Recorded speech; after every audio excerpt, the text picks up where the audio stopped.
జగన్మోహన్ రెడ్డి గారి పాలన కొనసాగాలనే ఆకాంక్షతో వరప్రసాద్ రెడ్డి గారు, సురేష్ బాబు గారు స్వామివారి ఆధ్వర్యంలో 41 రోజుల పాటు ఈ యాగం నిర్వహించారు. నిర్విఘ్నంగా 41 రోజుల పాటు సాగింది. మధ్యలో ఒకసారి పాల్గొన్నాం. ఈరోజు నాకు అదృష్టం కలిగింది. జగన్మోహన్ రెడ్డి గారు కారణాంతరం వల్ల రాలేనందువల్ల ఆయన తరపున నేను, నా శ్రీమతి ఇద్దరం వచ్చి పూర్ణాహుతి కార్యక్రమంలో పాల్గొన్నాం.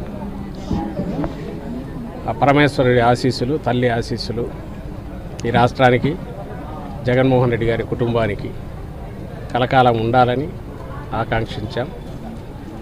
ఆయన క్షేమంగా ఉండడం రాష్ట్ర సంక్షేమం రీత్యా, రాష్ట్ర అభివృద్ధి రీత్యా అత్యవసరం. కాబట్టి ఈ యాగంలో యాగఫలంగా అది కూడా ఆకాంక్షించాం, కోరుకున్నాం. ఆయన పాలన నిరంతరం సాగాలి. ఈ రాష్ట్రం దేశంలోనే 1వ స్థానంలో కంటిన్యూస్గా నెంబర్ 1గా అగ్రశ్రేణిలో అభివృద్ధిలోను సంక్షేమంలోనూ ఉండాలని ఆకాంక్షిస్తూ ఈ యాగం జరగడం, ఇందులో అందరూ